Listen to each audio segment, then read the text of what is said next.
India news आज आपको border का वो अनदेखा सच दिखाने जा रहा है। उन लोगों का दर्द बयां करने जा रहा है जो पाकिस्तान की कायराना हरकतों से आजीज आ चुके हैं, जिन्हें पाकिस्तान की नापाक हरकतों ने अपने ही मुल्क में शरणार्थी बनने को मजबूर कर दिया है।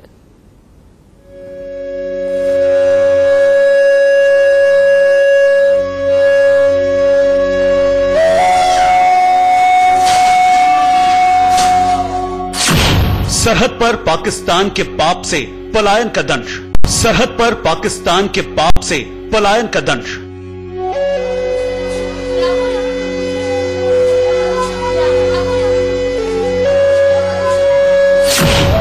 घर बार छोड़कर शिविरों में पनाह लेने की मजबूरी।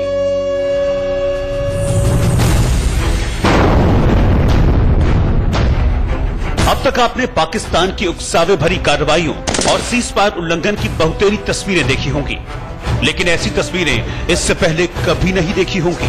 सरकारी स्कूल की इमारत और एक ही छत के नीचे सैकड़ों परिवारों की पनाह। तस्वीरें जम्मू कश्मीर के राजौरी जिले के नौशेरा की हैं, जहां पिछले कुछ दिनों से इन परिवारों का सोना, खाना पीना और चूल्हा चौका सब इसी छत के नीचे हो रहा है। जो तस्वीर मैं आपको दिखाने जा रहा हूं, उससे आपको समझ में आएगा कि पाकिस्तान की कितनी कायराना हरकत है और किस तरीके से गांव में रहने वाले परिवारों को परेशानी का सामना करना पड़ा है।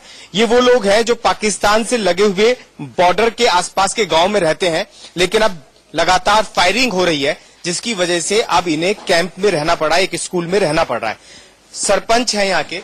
सरपंच जी, कितने परिवार ऐसे हैं जो यहाँ पर रुके हुए हैं? यहाँ पर लगभग 306 फैमिलीज हैं जो इस कैंप में रुकी हुई है, और ऐसे ही हमारे पास 3 और कैंप हैं इसको छोड़कर। और इसके अलावा अगर हम बात करें तो लगभग 1200 फैमिली है जो वहाँ से पलायन कर चुकी है। इस कैंप के शरणार्थियों के मुताबिक पिछले कुछ दिनों से पाकिस्तान की ओर से सीज़फायर उल्लंघन की इंतहा हो चुकी है। बहुत सालों से देख रहे होंगे कि भाई किस तरीके से सीज़फायर का उल्लंघन होता है, फायरिंग शुरू हो जाती है। तो क्या इस साल या इस वक्त में कुछ ज्यादा पाकिस्तान की तरफ से ऐसी हरकतें हो रही हैं? इस बार जो है हमारी ओर से नहीं बल्कि पाकिस्तान की ओर से पहल हो जाती है, और इसमें हमारे 3 लोग हैं जो कैजुअलिटी हुई है, 3 और आपके गांव के लोग। हाँ जी। उसके उपरांत हमारे 6 लोग हैं जो इंजर्ड हुए, जिनको जम्मू मेडिकल रेफर किया, अभी थोड़ा इम्प्रूव है। और जो जानवर वगैरह हैं, फसल है, वो तो पूरी ही खत्म हो गई है। किसानों की तो कमर टूट चुकी है। गेहूं की तैयार फसल बर्बाद हो गई। जिस पैदावार की आमदनी से पूरे साल का खर्च चलना था, वो उम्मीद ही पूरी तरह से खत्म हो चुकी है। फसल तो फसल, बच्चों का भविष्य तक खराब हो रहा है। परिवारों के सामने बहुत दिक्कत आ रही है। जी हाँ, परिवारों के सामने बहुत दिक्कत आ रही है, और हमारे वहाँ पे बहुत सीज़फायर हो रहा है। हमारे वहाँ पे जब भी हम वहाँ पे सेटल होते हैं, हमें वहाँ से निकाल दिया जाता है। ऐसे में हमें हमारे अच्छा, अभी जो वक्त है खेती का था, खेती कटनी थी, और उसी से पूरे साल गुजारा चलता, उसी से आपकी रसोई भी चलती। हाँ जी हाँ, हमारी जब भी पिछली बार भी ऐसा ही हमारे साथ हुआ था। हमारी जब भी खेती तैयार हुई थी, तब हमारी खेती तैयार हुई थी, तो तब भी ऐसे ही फायर हो गया था, हमें वहाँ से निकाल दिया गया था। ये तस्वीर और देख लीजिए, ये बच्चे हैं यहाँ के, जिस वक्त इन्हें स्कूल में होना चाहिए उस वक्त वो यहाँ कैंप में बैठे हुए हैं, सहारा लेना पड़ रहा है। बेटा, कौन सी क्लास में पढ़ते हैं? मैं 9th क्लास में पढ़ती हूँ। तो अभी कोई स्कूल का कोई वो नहीं है? क्यों, सभी स्कूल के टीचर आए हुए हैं, पर अब भवानी स्कूल के टीचर यहाँ पे आए नहीं, क्योंकि जंगल स्कूल के आए हुए हैं, तो वो तो अपने बच्चों को पढ़ाएंगे, हमें नहीं पढ़ाएंगे, इसलिए हमारी पढ़ाई यहाँ पे खराब हो रही है। 70 साल की इस बुजुर्ग महिला को तो अब उम्मीद भी नहीं है कि कश्मीर की तस्वीर और उनकी तकदीर भी बदल सकती है। अम्मा को भी आप देख सकते हैं। अम्मा, कितने सालों से देख रही है, कुछ खत्म हो पाएगा कि नहीं? 65 सालों से। जब 65 में जो 65 की लड़ाई से, हाँ, बस कितनी उम्र हो गई आपकी? 70 साल। 70 साल, कुछ नहीं बदला 70 सालों में? कुछ नहीं बदला, ऐसे ही। आपको उम्मीद बची है कि कुछ बदलेगा? ये उस परमात्मा में पता हो, सी बदल सी जाने जाला मरी रही हो, बदली जासी। देखिए, आप समझ सकते हैं, 70 साल इनकी उम्र हो गई और अब ये उम्मीद छोड़ चुके हैं कि कुछ बदलेगा। ये जब अपने गांव में होते हैं तब इन्हें मालूम नहीं होता कि कब पाकिस्तान की तरफ से फायर हो जाए। ऐसे में अब इन्हें पक्का ठौर ठिकाना चाहिए जहां ये लोग सुकून और महफूज जिंदगी जी सकें। आप लोगों को बहुत मुश्किल हो जाती होगी, पता ही नहीं घर कहाँ है, कब फायरिंग हो जाए, कब कहाँ जाना पड़ जाए। हाँ जी सर, हम वहाँ से बहुत मुश्किल हालातों से निकले हैं। जब फायर हुआ हमने बच्चों को बहुत मुश्किल से बचाया। हम इतनी मुश्किल से निकले हैं। इस टाइम हमारे बच्चों की पढ़ाई खराब है, बिल्कुल खराब है पढ़ाई। यहाँ पे बिल्कुल बच्चे पढ़ नहीं पा रहे हैं।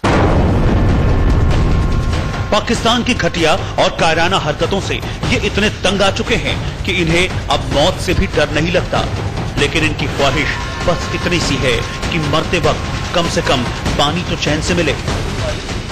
इस बार ऐसा हुआ है कि जितनी भी शेलिंग हुई है हमारे गांव के ऊपर हुई है, और पहले जो है माइग्रेशन हुई थी तो यही हिसाब हुआ था, तो पब्लिक फिर दोबारा चली गई थी। हमने भी सोचा चलो ठीक है, लेकिन जंगड़ गांव पे प्रॉपर जंगड़ गांव पे सिविल पे इतनी शेलिंग हुई है कि कुछ भी नहीं बचा। ये जितने भी ये हमारे जो सरपंच जी हैं, पुरुषोत्तम जी, इनकी जो दुकानें हैं, इनके खास करके इनकी दुकानों के सामने और इनके मकान के सामने जो 2 आदमी मरे हैं, बिल्कुल इनके पास हैं।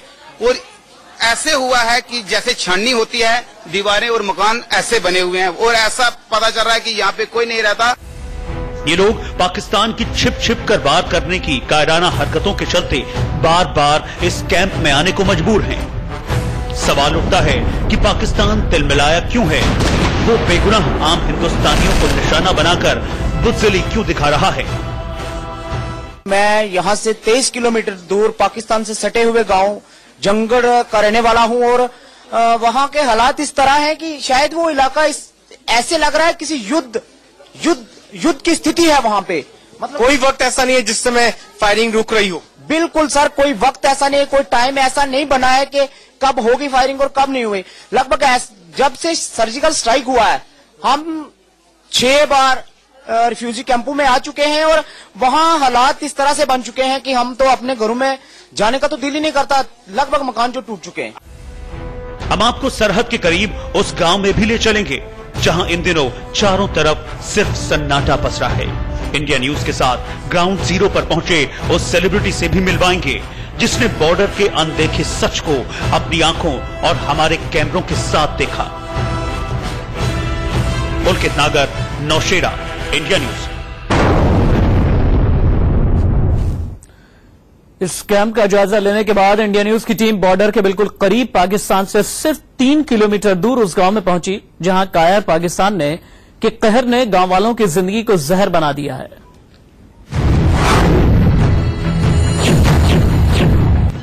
ये जम्मू कश्मीर के राजौरी जिले के नौशेरा का धंगड़ गांव।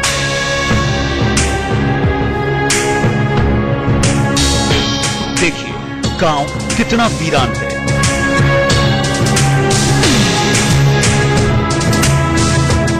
पूरा गांव सुनसान है।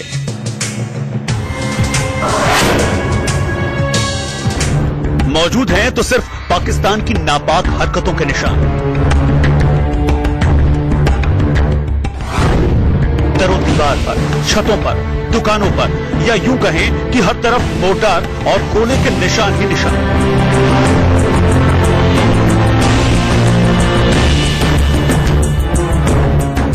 गांव की हर गली सूनी,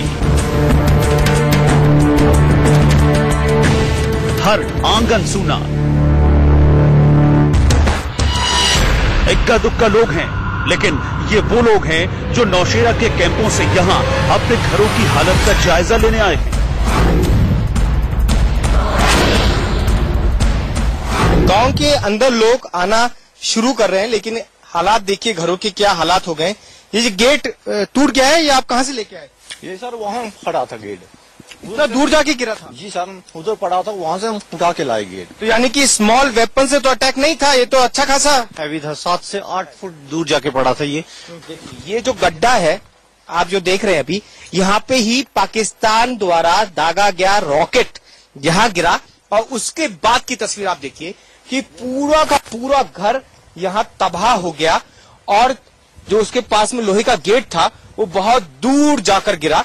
और ये आप देखिए किस तरीके से जो घर की बाउंड्री है ये पूरी की पूरी टूट चुकी है। ये आप देखिए इधर की तरफ कि ये बाउंड्री पूरी की पूरी टूट गई है, ढह गई है और लोहे का गेट उतर गया। और दूसरी तस्वीर ये कि यहाँ जो कुछ भी बना हुआ था वो पूरी तरीके से टूट गया। ये पूरी की पूरी जो वॉल है, दीवार है, ये टूट गई। रुकना पड़ रहा है। मकान की हालत आपने देखी, अब दुकान की तस्वीर देखिए। इस दुकान पर जिस वक्त पाकिस्तान की ओर से मोर्टार और गोले दागे गए, उस मंजर को सुनिए। झंगड़ गांव में हूं और नौशेरा सेक्टर में पड़ता है। आप अगर इस दुकान के आसपास देखेंगे तो आपको बहुत सारे निशान नजर आएंगे। ये मुझे दुकान में ये शीशे जो टूटे हुए नजर आ रहे हैं, ये क्या उसी की वजह से हुआ? उसी शेलिंग की वजह से। क्या हुआ था? सुबह 7:20 पर अचानक शेलिंग स्टार्ट कर दी पाकिस्तान ने और हमें यहाँ से अचानक ही भागना पड़ा। और 5-6 दिन के बाद ही आज हम आए तो आज ये हालात देख रहे हैं। आप देख सकते हैं कि 5-6 दिन बाद आप जाकर ये दुकान खुली है और दुकान की अगर आप स्थिति देखेंगे तो जो सामान आपको नीचे पड़ा हुआ दिख रहा है वो दरअसल भागा दौड़ी में गिरा हुआ सामान है। बॉर्डर के इस गांव के लोग बताते हैं कि सर्जिकल स्ट्राइक के बाद पाकिस्तान बौखलाहट में निहत्थे गांव वालों को निशाना बना रहा है। पिछले 1-1.5 साल से तो रेगुलर हर हफ्ते में 1-2 बार ऐसे शेलिंग करता ही करता है। जैसे इस बार 10 मई को हुआ, 13 मई को दोबारा हो गया, उससे पहले 7 मई को हुआ था। ऐसे हर 3 से 4थे दिन ये शेलिंग करते। तो फिर आप लोग कैसे लौटेंगे? अब तो बहुत मुश्किल हो जाएगा आप लोगों को लौटना। मुश्किल है सर, इसीलिए हमारी सरकार से डिमांड है कि हमें 5-6 मरले का कोई ना कोई ऐसे जगह दी जाए जहां हम कमरे बना सकें, शेलिंग के दौरान बच्चों को लेके वहां जा सकें हम। सरहद से सटे इस गांव के हालात को देखने अभिनेता रणदीप हुड्डा भी पहुंचे। वीरान गांव में जहां तहां रॉकेट लॉन्चर और मोर्टार के निशान देखकर वो भी दंग रह गए। रणदीप हुड्डा इस गांव में पहुंचे हैं और इस गांव में लोग नहीं है, बहुत रॉकेट दागे गए पाकिस्तान की तरफ से। आप यहाँ पहुंचे, आपने घर की हालत देखी किस तरीके से घर टूटे हुए, लोग ही नहीं है बिल्कुल भी गांव में। जी। सब जा चुके हैं यहाँ से। जी, मुझे पहले से पता था। लोग वहाँ पे Nowshera higher senior secondary boys school में है और 2-3 और कैंप है, तो सारे यहाँ के लोग वहाँ पे हैं। इस आपको डर तो नहीं लग रहा कि पाकिस्तान की मिसाइल वहाँ से और रॉकेट लॉन्चर जिस तरीके से दागे जाते हैं, घरों पे निशान भी आप देख रहे हैं, तो डर तो नहीं है आपको? सिंह जिथे खड़ा होता है ना, डर उसके कदमों के नीचे पड़ा होता है। रणदीप हुड्डा ने नौशेरा के कैंपों में ठहरे अपने ही गांव से पलायन को मजबूर लोगों से भी मुलाकात की। इस दौरान उनके साथ नौशेरा के बीजेपी विधायक रविंद्र रैना भी मौजूद थे। रणदीप ने कैंप में बच्चों से लेकर बुजुर्गों तक का हालचाल जाना और उन लोगों को करारा जवाब दिया जो अपने ही देश के जवानों पर सवाल उठाते हैं। 24 गांव खाली किए गए हैं और कईयों की छतें वतें फूट गई हैं, काफी, क्योंकि शेलिंग चल रही है वहां पे, चल रही थी, अब बंद हो गई है। तो सिविलियन पॉपुलेशन को डेफिनेटली इस कॉन्फ्लिक्ट में टारगेट किया जा रहा है और जाता है। पर यहाँ पे जो लोग हैं उन लोग को बेसिक चीजें चाहिए होती है, बेसिक चीजें, टूथब्रश, ये वो फलानी चीज। वो खालसा मदद कर रहा है, वो खालसा एड मदद कर रहा है। इस मौके पर इस बॉलीवुड एक्टर ने पाकिस्तान को खरी खोटी तो सुनाई ही, साथ ही पाकिस्तान की जेल में बंद भारतीय नागरिक कुलभूषण जाधव को लेकर चिंता भी जताई। कुलभूषण जाधव को लेकर भी आपको चिंता होती है क्या? क्योंकि सरजीत फिल्म में आपने देखा ही कि किस तरीके से पाकिस्तान की जेल पर भरोसा नहीं किया जा सकता, तो उन्हें भी लेकर चिंता होती है। आज सरबजीत रिलीज हुए 1 साल का, उसकी 1 ईयर एनिवर्सरी है एक्चुअली। और सरबजीत से जो मेरा एक्सपीरियंस रहा, जो मेरी रिसर्च रही, जो वो रहा, सरबजीत को 18 साल तक रेडियो में काल कोठरी में रखा गया था।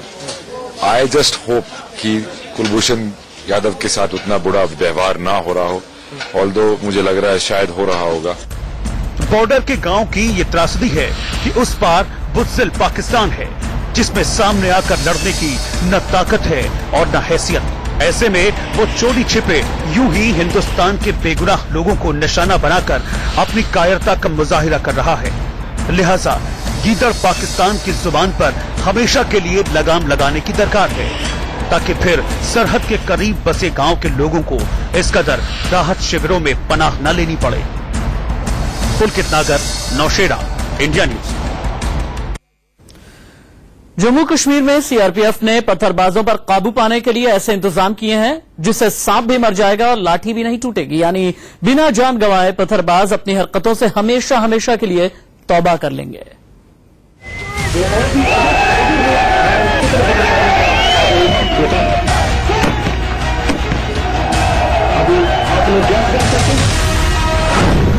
अब कश्मीर में पत्थरबाजों के टखने टूटेंगे।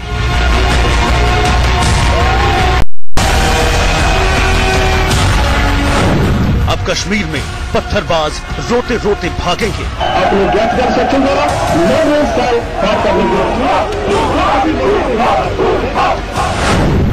अब पत्थरबाजी से पहले वो 1000 बार सोचेंगे। जम्मू कश्मीर में इस तरह की पत्थरबाजी की तस्वीरें रोजमर्रा का हिस्सा बन चुकी हैं, लेकिन ऐसी तस्वीरों का दी एंड होने वाला है। इन पत्थरबाजों की उल्टी गिनती शुरू हो चुकी है।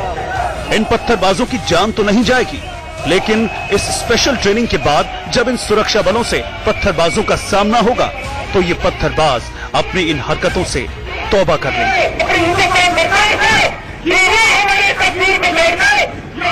देखिए, पत्थरबाजों को बगैर बड़ा नुकसान पहुंचाए उनसे निपटने के लिए सीआरपीएफ के जवान किस कदर पसीना बहा रहे हैं।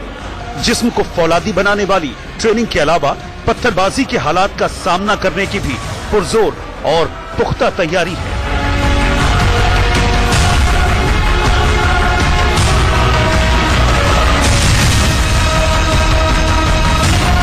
तस्वीरें जम्मू के नगरोटा स्थित सीआरपीएफ के ट्रेनिंग सेंटर की हैं, जहां कुछ मुट्ठी भर लोग जमा हैं।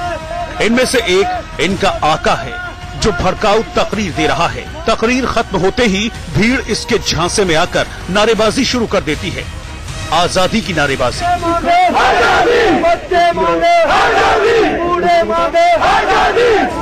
सीआरपीएफ और पुलिस के खिलाफ नारेबाजी।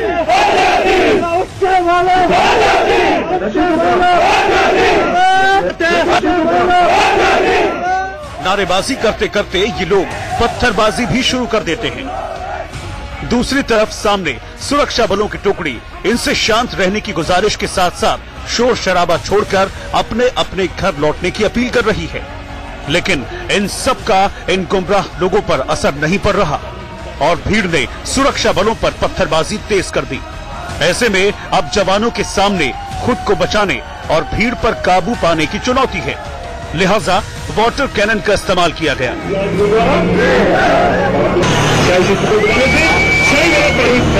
रबर बुलेट दागे गए, आंसू गैस के गोले छोड़े गए। बस फिर क्या था, आंसू गैस के गोले छूटते ही धुआं फैला और भीड़ तितर बितर होने लगी।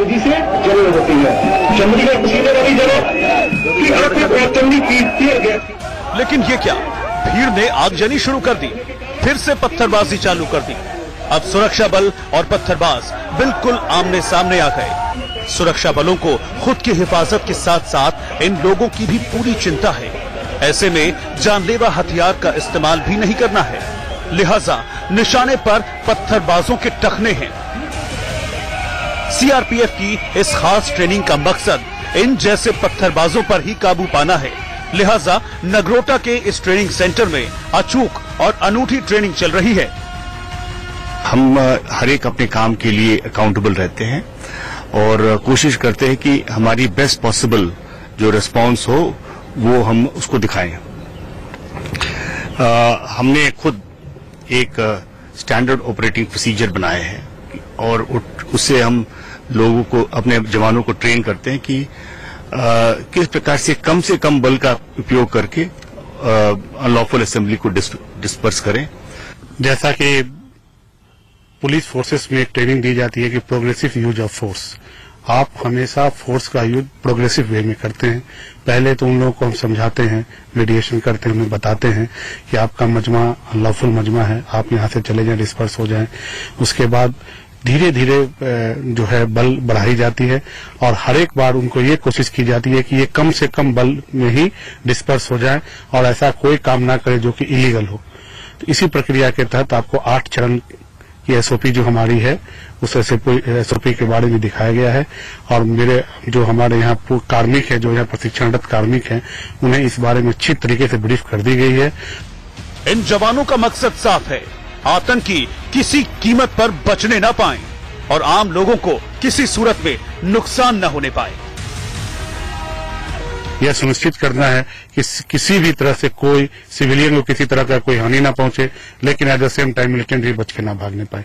पूरे हमारे ट्रेनिंग का मुख्य मुद्दा यही है कि किसी भी कीमत पर आतंकवादी बच के ना जाए और किसी भी सिविलियन की जान माल की किसी तरह का कोई नुकसान ना हो। जाहिर है घाटी के पत्थरबाजों को अब पत्थरबाजी से पहले 1000 बार सोचना होगा, क्योंकि सुरक्षा बलों ने इनकी हरकतों को हमेशा हमेशा के लिए खत्म करने वाला ब्रह्मास्त्र ढूंढ निकाला है। Bureau report, India news. तो पाकिस्तान